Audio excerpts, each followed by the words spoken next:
We're live, and today I'm going to talk with a Carolina Panthers fan. But first, I want to remind you guys, make sure you hit the like button, subscribe, share the videos. I'm up on Patreon now. If you want to support the show, go support it that way.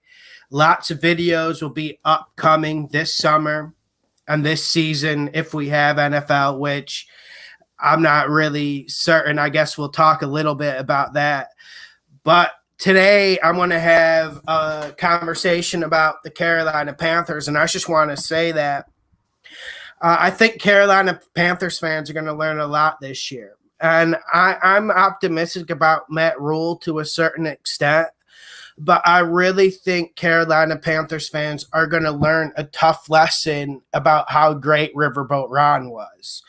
And we have been talking about it for the last 3 or 4 years that the overall talent on the Panthers roster has been just de-escalating.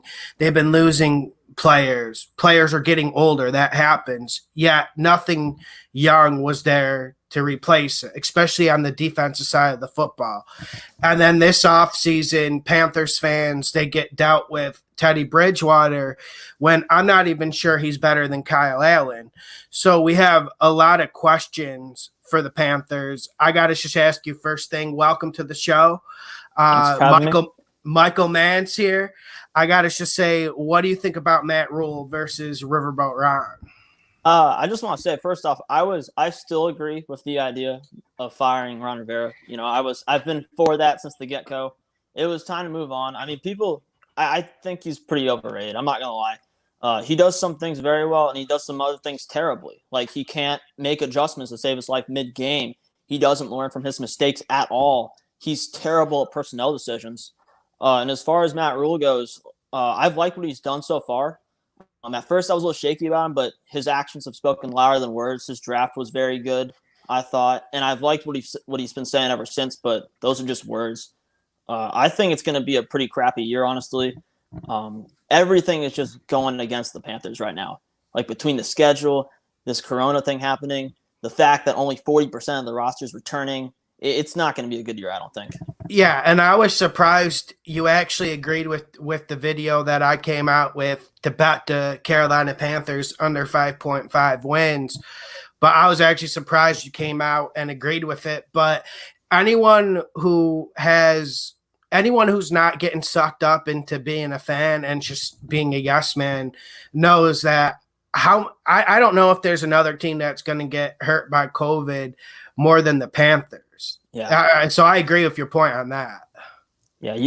In the past with betting the Panthers, you could never really feel confident betting the under because you always had Cam Newton that was going to come in and could carry the team to 15 wins like he did in 2015. So you never really felt safe betting against them. I know you've been going on the under with the Panthers for years, but that's pretty much banked on the fact that Cam has gotten hurt. Like, no offense, you've been right, but it has. Well, the last 2 years, but I always was laying off the bets before because. But you weren't wrong, But like you said, because one of my reasons was Riverboat Ron, but of course Cam Newton. But Riverboat Ron was one of those ones, and I do see what you're saying. Because obviously the Panthers needed a new start. So I don't disagree with them moving on from Riverboat Ron. A man can't coach somewhere 20, 30 years. This ain't college football. So I understand that. I just didn't like the fashion the Panthers went about it. And ever since this new ownership group has taken hold, they say the right things in the media, and the media likes Tepper. They say, oh, Tepper's a nice guy. Tepper cares about social justice and all this shebang. But when I'm seeing his actions, when I see the way he fucked Cam Newton out of millions of dollars by not just giving him a straight release, when I see the fashion he let Riverboat Ron go. He let Riverboat Ron go like Riverboat Ron was like a thought from Tinder who stayed over his house 3 hours too long. That's the type of fashion he let Riverboat Ron go. And then the way he destroyed Cam Newton's free agency is honestly ridiculous. And then if I'm a Bills fan, even I'm pissed at the Panthers because pretty much the Patriots just picked Cam Newton up for peanuts. Yeah. Bill Belichick absolutely finessed the entire league by doing that. But the only thing I really like about Tepper at this point is that he's serious about winning. Like that's pretty much all I can say for him because I've disagreed with the way he's completely handled this whole offseason with the Cam Newton decision and the way he, I wanted Ron fired, but he reacted like a fan when he fired Ron Rivera. Like, let's be honest here. Like, that's how I would have reacted probably, and that's not okay. But you can't do that. Yeah, exactly. and then we have to hear about the contrast about how he's like the new good guy of this new generation, and then Jerry Richardson is some sort of uneducated hick. It just gets old after a while when I saw what he did to Cam Newton and Riverboat Ron within a 6-month period. I'm glad you agree with that because the way it fired, do you want to refresh people's minds? Because I think people probably already forgot about that, the way Riverboat Ron was fired. Okay, yeah. So first, I'll be completely honest with you. I would have rather seen Ron. Ron deserved to get fired more in 2018 than he did in 2019, I think. Because in 2019, he lost his quarterback week 2, which that you can debate that was his fault. But he had the whole season with Kyle Allen. The Panthers actually looked good for a little while and kept him afloat. But after they got wrecked by the 49ers, the season just went downhill again. And that was the second year in a row where they had started well to start the season, then just fell apart completely. And then we lost to the Redskins in pretty embarrassing fashion. And that's when he let Ron go. And he said the only reason that he did it was because he wanted to have more time to search for a new head coach and get that person in there. That was the reasoning for it. But really, I think it was just kind of a petty move, in my opinion. No, it was, and you're right. They did leave Riverboat Ron there too long, but I've seen this man pull rabbits out of hats. And speaking of someone who has to pull a rabbit out of the hat, it's Matt Rule. And we already said that I don't think a team will be hurt more by COVID than the Carolina Panthers. I think the Panthers will be hurt the most. It's like, imagine if Cliff Kingsbury was going to Arizona last year and they had COVID. I think it's that big a change in landscape, a change in mindset. And the thing that got me excited about Matt Rule was the defensive draft, how he went all defensive on the draft. That's the thing I like about him. That was a good impression I got from him. Yeah, dude, that draft, honestly, you remember how I reacted to the Derek Brown pick. That was probably my least favorite pick of the entire draft. Like, the fact that they took him over Simmons. But, yeah, other than that, the draft was phenomenal. Like, they didn't just draft defensive players, but everyone they drafted was versatile and has very good athleticism. And I think that's something that this defense needs. Well, and then it's a good day when you're complaining that they drafted Derek Brown. That it's a pretty good situation to be in if that's the raw end of the stick. Yeah. Because seriously, I agree with you. I agreed with you and Giff about the Isaiah Simmons being better than Brown.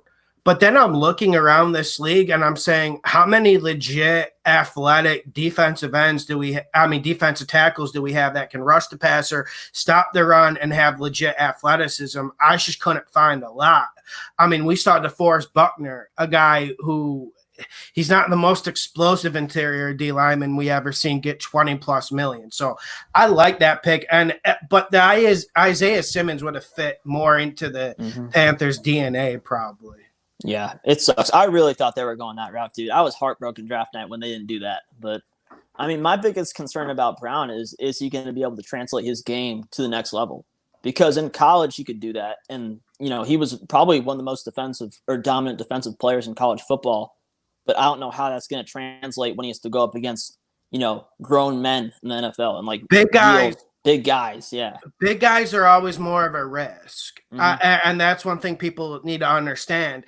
It's one reason why I don't like when teams draft left tackles or guards in the top 10. Sure, sometimes it's works. You have your Nelson and you have your Scherf, but you also have your Robert Gallery and a lot more. We've seen a lot of flops. Yeah, that Matt Khalil drafting. Yeah. No, it was bad. No, that was very bad. And then the Panthers brought him in to start for Oh 2 years, God. and we wonder why the quarterback's getting hit every time and the coach is getting fired. But it like that I guess that just That was a kind of Gettleman special. Yeah, no, it was. And then you asked, well, what can Riverboat Ron really do about that? There's just not a lot you can do about some of these free agent signings that the Panthers have had the last 3-4 years. The only one that was useful was like what, Julius Peppers, and then we've seen them sign safety after safety, and nothing ever works there. So that's my defense of Riverboat Ron. Yeah, I mean, honestly, my biggest problem last year with Ron was the personnel issues. Like, the offensive line. Don't get me wrong, it was crap, but I brought some stats today. So the Panthers gave up 58 sacks total last year. And out of those 58, the left tackle position gave up 24. That's horrendous. Terrible. Yeah, that's horrendous. But it shows that, like, if they had just had a just semi-decent left tackle, then it would have helped the entire offensive line. To an extent. It would have made it not the worst in the league, to say the least. And that's why left tackle is the big money position. And that's pretty heinous when that's the quarterback's blind side, and that is continuously the weakest position year in and year out for them. Exactly. I mean, that's pretty crazy. And then I guess another problem I have with the Panthers is everyone thinks the run blocking is really good, but I would disagree with that. I would like your opinion on that, because we saw McCaffrey with the 80-yard runs, but whenever they played a legit front, not even a great front, like look at the Buccaneers, they were just able to stop it up if they just stayed home and disciplined. Yeah, I mean, it goes both ways. I think after that Saints game, week 12 or 13, there were a lot of injuries in that game, and after that, the O-line just fell apart. But up to that point, there were a lot of runs that McCaffrey had where the line did a great job. But then there was some runs he had, like against the Jaguars, he literally did the exact opposite thing the play told him to do. It was a counter, and he ran it right up the middle, and that was open, and it went for an 80-yard touchdown. So that's, it goes both ways. But honestly, the O-line absolutely fell apart after week 13, 14, something like that. And that's when it really got ugly, and there was just no push up front at all. And is there a harder division to come into as a rookie head coach? Exactly. I don't think so, even though I think you agree with me that maybe we've seen the best Saints days already. I think that Super Bowl window's closed. Like, those are legit teams they have to play against. If you really want to be confident about paying the under, I think we ought to take a look at the schedule, like at some point in this video. Yeah, because this thing is brutal. I'll bring up the schedule now. Yeah, I got it right here. Yeah. I'm going to bring up the schedule on the screen so people can see it, because this schedule is absolutely brutal. And the way it starts off, like, they have like a must-win game as soon as it starts. Okay, let me get to this. Okay, they're playing an ad in my ear. One sec. Okay. But, let me just say, I think we've already talked about it, but any team, especially like with a new head coach and with a lot of roster turmoil or roster turnover over the offseason, I think they're going to struggle big time early on. And that particularly sucks for the Panthers, because in those first 6 games, those are where most of the winnable games are, in my opinion. Yeah. So we can take a look at this. Yeah, because you got the Las Vegas Raiders first. You got them at home, and that would be a game you'd want to win, but I don't think they can. Because I think because the Raiders are just going to pound the hell out of them. And that's going to be a big test to see how good Brown is week 1. And I think that's one game that you just wonder, well, what's Teddy Bridgewater going to do? And this is a game where Teddy Bridgewater needs to go off, but how the hell is he going to go off? I don't see it happening. So that's like a loss. That's the schedule's a big reason why I think they're under. Yeah. Week 2, they got Tampa Bay at Tampa Bay. That's probably going to be a loss. These next 3, they got at the Chargers, home against Arizona, home or at Atlanta, and then home versus Chicago. Like, if this was any given Sunday, I can maybe see the Panthers going 3-3, 4-2, like at best in those first 6. But because of this COVID situation and not having a full offseason, I can't see that happening. Yeah, I could see And like you see that Arizona game, that's an interesting game. You Yeah, we get beat that the at crap home. out of them last year, but you wonder if that's going to happen this year.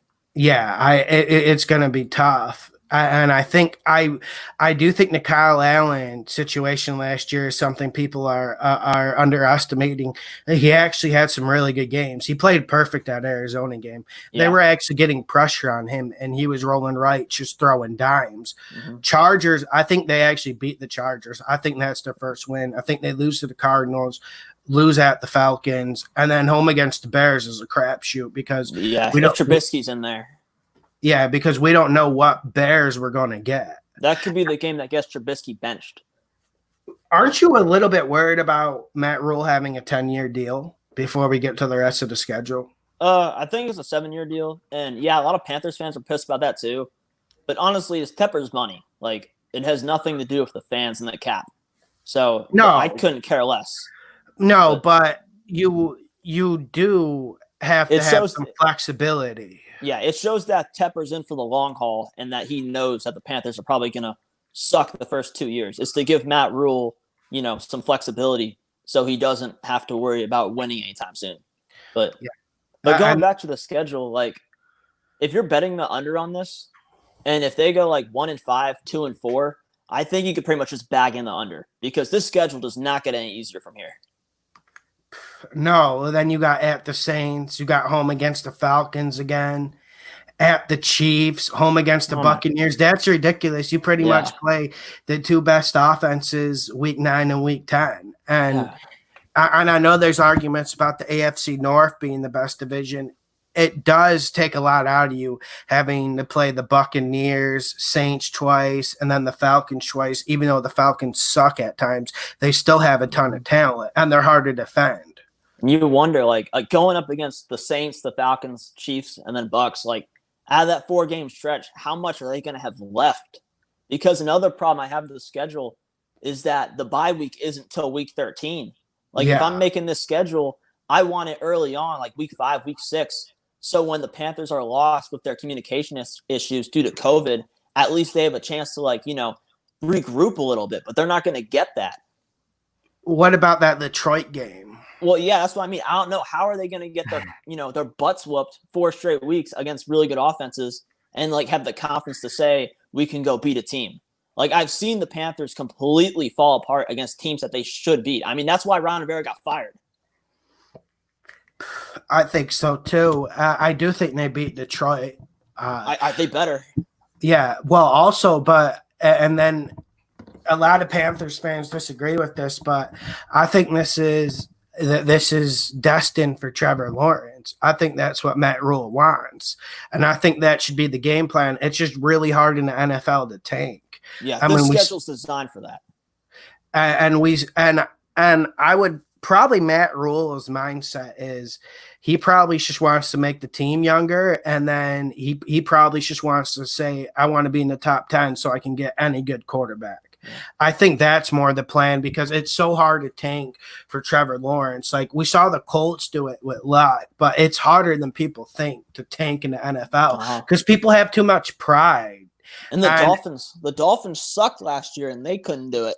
Well, and the Dolphins ended up getting so many wins. It was ridiculous. Yeah. And if a team gets together and if they like playing together, they can steal wins.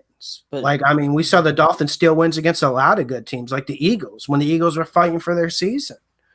Yeah, I honestly think that Rule's trying to win this season because the offseason moves have pointed to that. They brought Bridgewater in here. They signed a couple free agents, and they had a really good draft. Like, if they weren't trying to tank, I think they would have drafted Simmons over Brown because run defense is a much bigger need than linebacker at this point. I agree. I think they're actually trying to win, but they're not going to. But but maybe it was best player available because there's an argument that say Brown's better than Simmons. Yeah. Depends what you want. We'll see how it goes this year. But speaking of Trevor Lawrence, we'll get into it. But week 16, we play the Redskins. And I think that could very easily be the Justin Fields, Trevor Lawrence crap bowl right there. I disagree. Yeah, I know. I know you think the Redskins will be good. No. But what has Riverboat Ron done year in and year out. He wins more games than he's expected. That's what he's going to do at Washington. And then with what, when you look at the Redskins, you look at, okay, they get to play the Cowboys twice, they get to play the Eagles twice. That helps. I mean, that makes a huge bit of difference to what the Panthers are going to do. And then if you look at this Redskins defense, mark me down right now, they will be a top 10 defense. Dwayne Haskins is terrible, but we will see if they work around that. We will see how bad he is and if he just completely destroys games. But, man, the Redskins have all the fundamentals covered. This is the best Redskins roster in like 4 or 5 years, in my opinion. I mean, I could see it, but for me with the Redskins, I mean, I already talked about how the Panthers will struggle because of COVID. Ron Rivera teams have been notorious for starting the year off very slowly. Like we saw him do it last year, we saw him do it the year before, where this offense takes time to really get into gear. And I think that's going to happen with the Redskins, especially with this COVID stuff. They do play in the NFC East, so that helps. Well, but, and they're going to – like when you look at the Redskins aren't going to do anything phenomenal or anything sexy. What the Redskins are going to do is they're going to stop the run. They're going to run the ball. Yeah. And you saw them beat the Panthers last year with it, but you also saw the Redskins get more and more competitive with teams last year. And I think they have one of the best front sevens in football. So I agree with what you're saying, though. I think the offense will be a mess. So there's nothing I can say to counter that. I agree. I just think it's going to take forever to kick in the gear. And, we'll talk about the Saints game real quick. I think there's a chance that the Panthers could win that because I think the Saints will have clinched something by that point. Yeah. So that's something, if you're betting under, that scares me. With the 3 playoff places, you might be right, but I don't know if the Saints are going to be clinching a division in this game. I have to be completely honest with you. I think okay. What you got? You have the Saints to win that division? Yeah, I hate it. I hate the Saints more than any team in the league, but I think they're still going to win the division. I'm not as high on Tampa Bay as other people are.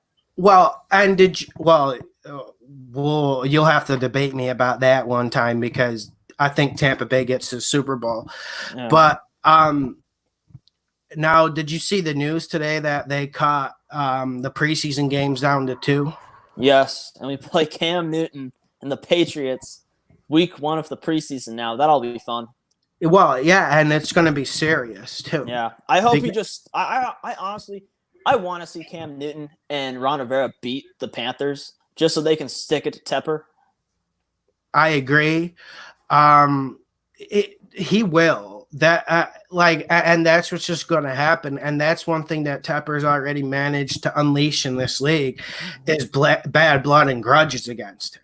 Yeah. I mean, that's never a good look, and you want to be cautious with that. And I think he needs to be cautious if they do play the Redskins. I think they need to be really cautious about that because I think Riverboat Ron might beat the living hell out of him. Yeah. Ron won't choke the lead for once. He'll actually, kick them while they're down. I mean, and this criticism of Riverboat Ron, a lot of it is you got, okay, why do the Panthers give away a lot of leads? Well, I can think of a few reasons throughout the years. You can give your answer, but first of all, they have a quarterback who's inaccurate. They have an offensive line that gives up sacks, holding calls. I'm sure there's an advanced statistic for it. We know that offensive line has hurt that team for the last 3 or 4 years. Then, okay, if a team's chasing a game trying to come back, well, Charles Johnson's not walking through that door anymore. Prime Julius Pepper's not walking through that door anymore.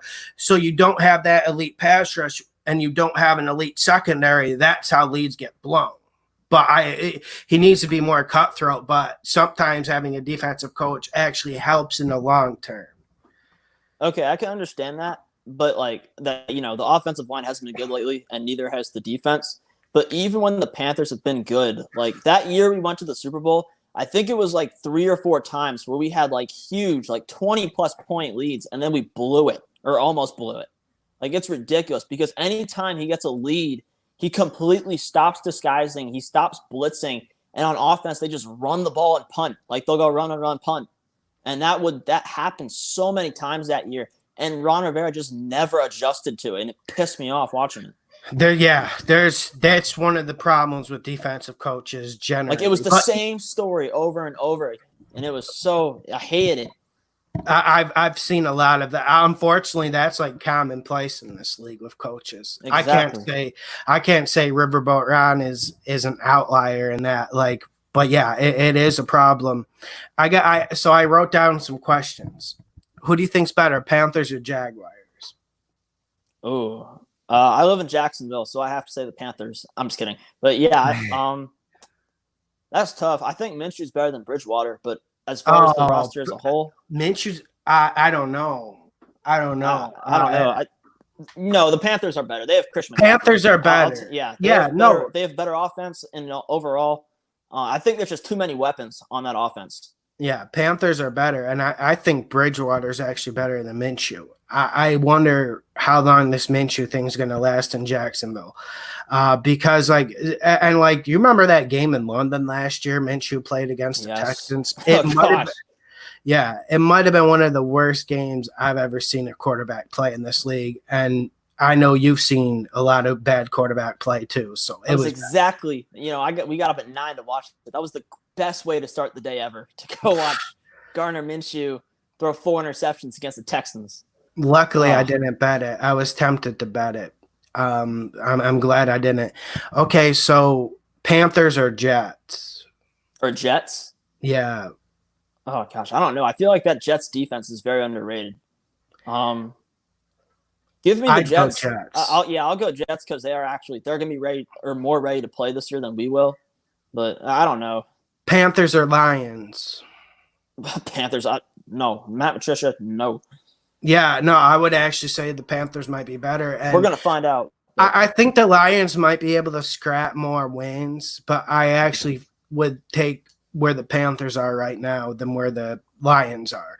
I mean, you got Matt Stafford, so anyone could just throw that in your face and say, okay, their team's better. But if you look at the position, if you look at the coaching, if you look at the energy, I would actually take Panthers. Yeah. I think the Panthers beat Detroit in that game. I mean, I hope so, but they're going to be coming off like probably 4 straight ugly losses. So I'm wondering how much the Panthers are going to have left at that point. Well, and I want to get you on record. So do you think the Panthers get Trevor Lawrence? I don't think they're going to suck that bad. I think the Jags will probably end up with him. I think the Jags go like 2-14, 3-13 and get him. But I think the Panthers are going to be probably like the 4th or 5th overall pick and probably get Justin Fields. That's where I'm at right now. Which wouldn't be bad. Justin Fields is nasty. He plays a lot like Cam, except he's safer. And there's going to be other quarterbacks to emerge. Yeah. Let's just be realistic. There's going to be tons of other quarterbacks to emerge. So that's why I just wanted to talk about the Trevor Lawrence question, the tank for Lawrence question, because I don't think it's really necessary. And I don't think Matt Rule is approaching the season like that. No. And I think Matt Rule is going to have a huge impact like Cliff Kingsbury. A lot of people shat on these two guys when they got hired. We saw Kingsbury actually make things better and actually have a system, a mode of attack. That's one thing the Panthers need, because they did feel like they were without an identity. We know their identity is just get Christian McCaffrey the ball, but that really isn't a pattern of play, a philosophy on offense. So I think at least with getting Matt Rule in there, it will have a Kingsbury-like effect. My problem is he's not going to have enough time to work. And when I heard about these 2 preseason games, I started thinking, okay, actually, maybe this can give you more practice time. Maybe this can actually benefit you in other ways, but you actually don't get any extra practice time. I think, when you talk about these 2 preseason games, okay, obviously it's bad for like number 70 through 90 on the roster. Yes, it's terrible for undrafted free agents, guys of that ilk. But if you're telling me 1 through 55, and you're telling me I could get extra practice sessions in as a new coach, I think you can honestly do more work on the practice field than in a meaningless preseason game. But then again, they're not going to give you any extra practice time from what I read today. So not too much benefit either way. Yeah. I don't know. My goal for the Panthers this year is I want to see them improve down the stretch and like just play more disciplined, and I want to see them not give up. Like, I don't want to see them doing what they were last year and just like limping into the last weeks of the season. Yeah, but you had a lot of players moving on from that Panthers situation. Let's be realistic, Yeah. and that's one of the reasons why I think Matt Rule made this team significantly younger. And one thing I like is a young defense that likes to hunt. And you have to have people giving full energy and full effort at all times, especially if you don't have elite talent. And the Panthers certainly don't have elite talent. And then you have enough to at least work with. At least you have McCaffrey. At least you have more at wide receiver. I think Teddy Bridgewater is going to be a disaster. I don't think you're going to get anything special from him. But also, I think he'll be able to win more games than people think. Maybe 4. I think we're going to sweat on this over 5.5 bet. I think they win 4 or 5 games because they have enough. And if you look at how they brought in all these young dudes on defense, I think that's going to make a significant difference. Now, we know the offensive line is trash still, but I think one thing we're going to see with Matt Rule is we're going to see more quick passing, and I hope the Panthers implement that. That's the kind of offense they want to bring in. As far as the defense goes, they actually don't look that bad on the front 7. Like, after the draft, they're going to have Brian Burns, Derek Brown, K'Wan Short, and Yetur Gross-Matos rushing the passer, and they're going to have Shaq Thompson, Tahir Whitehead, and Jermaine Carter as the linebackers. That's not bad, but the problem is the secondary. My bad. You got something to say? No. You're right. I agree with you. It's not that bad, but it's not what Panthers fans are used to. Yeah. But go on. Yeah. The problem is the secondary. I think probably one of the worst moves of the offseason was not electing to resign James Bradberry. Like, I understand you have had to overpay him, but when you're in a division with 3 really good quarterbacks and 3 top 5 receivers, I don't know how you can afford to not resign your number 1 corner. When was the last time this Panthers team had a good secondary? And I don't want to get on my Riverboat Ron soapbox or sound like a fanboy, but when was the last time they legit had a great secondary or even like a top 15 secondary? It just seems like it's bottom 5 every year. I mean, honestly, the secondary didn't play that bad last year. I had no problem with what they did. I thought they were fine. The run defense was the issue last year. Like, James Bradberry was playing real well. Dante Jackson was okay. He's really physically gifted. Trey Boston's pretty good at hunting the ball, and you know how I hate Eric Reed. But yeah, he was those safeties aren't show. good. Those safety. I don't like Trey Boston either. But you're right. With Bradberry, you at least had something to stand on. But my problem is, you look at this division. This is a passing division. Mm-hmm. How you have 2 future Hall of Famers, and probably with how they vote for Hall of Famers, Matt Ryan will be a Hall of Famer one day. So you literally have 3 Hall of Famers slinging it to wide receivers that are freak athletes. And then you don't even look at the quarterback position. It is something that makes it hard to win. And that's why I've always given Riverboat Ryan so much credit. I think a lot of the selection of players for the Panthers has been bad. That's why I'm looking at this draft for the Panthers, and I actually got excited. Yeah. The drafts in the past were like, they were okay, but there was always some just really crappy picks that would hold them back. Like the Will Greer pick, you remember that one? Yeah, or picks like Samuel. Like, Samuel's not a bad player in this league, but was that the guy the Panthers needed the year they picked McCaffrey when you had elite offensive linemen still on the board? That's one example. That was one thing that really got under my craw, even though I liked Curtis Samuel. Yeah, I mean, he's not bad, but they could have done better. Yeah, that's kind of what I'm saying about Simmons and Brown too. Like, did they really get the best guy? Yeah, and then we're post Luke Kuechly period with the Panthers, so it should be interesting. The defense really doesn't have a marquee name to rally around. That would be another reason to bring Bradberry back, just for the fact that fans will know someone on the defense. You're casual fans, you know what I'm saying? Yeah. So I mean, so. What did you think of Kuechly retiring? Did you think it was inevitable, or did you actually think you were going to get a few more years out of him? I will not lie. I mean, I did not see it coming, but Luke Kuechly did decline big time in 2019. Like from 20. Who called it? Who called it? No. Here's the thing. Who called it? You were calling it too early. You tried to call the shot too early, but 2019 is where he really fell off. The year, like in 2018, he led the NFL in tackles for a loss of 20, and last year he had 2. Like that just goes to show. I mean, I have a conspiracy theory that he got a concussion like toward the end of the season, and that's why he retired because he was not playing as much toward the end, and 4 concussions is a lot. So I don't blame him if he retired. Yeah, and I think he just wanted to go out on his feet. But he picked a good time. He picked a good time to retire. Well, and there could have been other issues with him too, like a rotator cuff, a torn rotator cuff could hurt, and he could have played through it, especially if he was playing limited snaps. There's a lot of things that could happen. I just think Luke Kuechly leaving, Cam Newton leaving in the same offseason is going to throw some fans for a loop. Yeah. I would be curious to see what the attendance was going into this year if we actually did have fans, but we don't. So I think that was the biggest reason they re-signed Christian McCaffrey, just so they could have a name.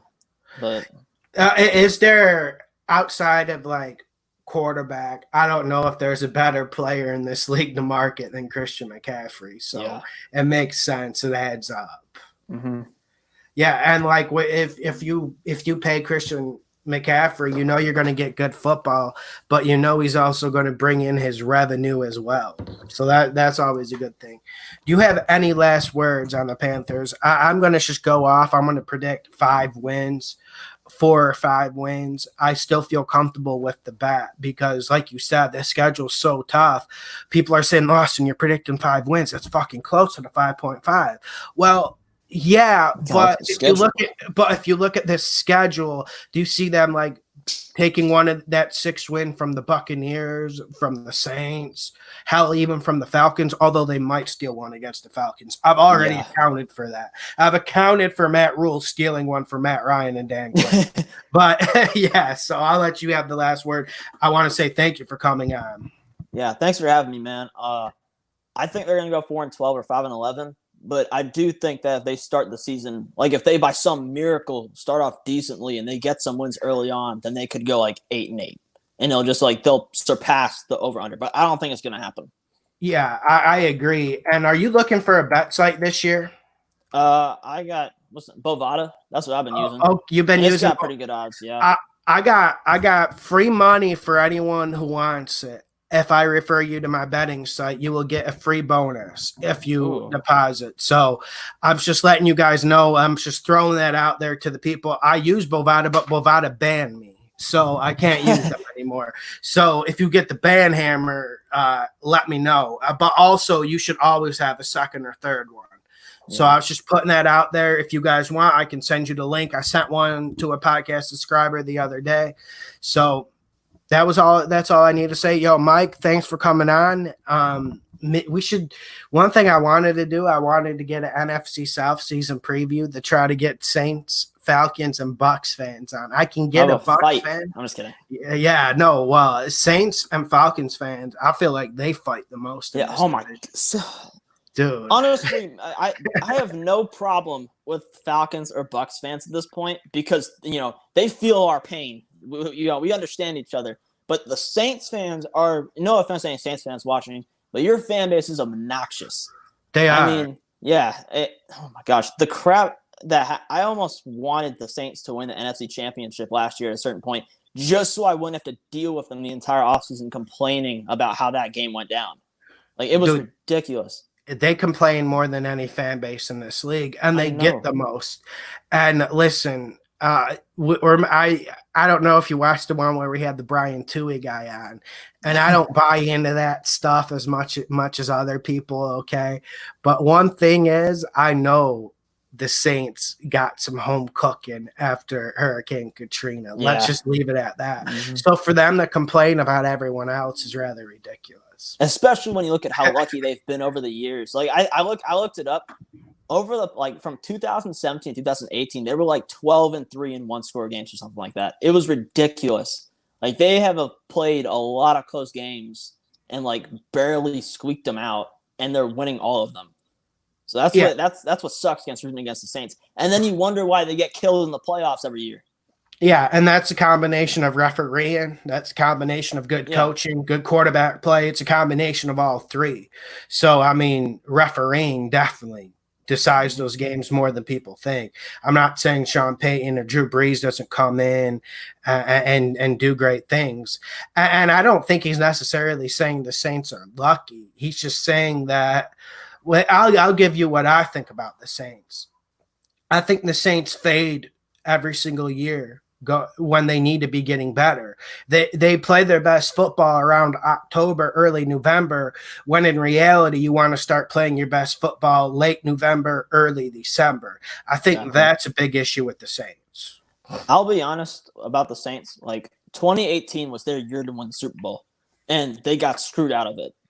And ever since, they've been slowly going downhill. And I think this is the year where Drew Brees finally starts to get exposed a little bit. And I mean, I respect Drew Brees, but I'm looking forward to it. Yeah. And people are getting mad about what you said about the Saints. And listen, either way, the Saints will be in the playoff discussion no matter what Michael Mann. No, I still have them win the division. I still got them winning the division, but which is crazy. I don't have them winning the division. I have the Bucs winning it. Subscribe, hit the like button, share the video. Appreciate Michael Mann coming on. I'm going to get some more fans on from other teams. All right, cool. See ya.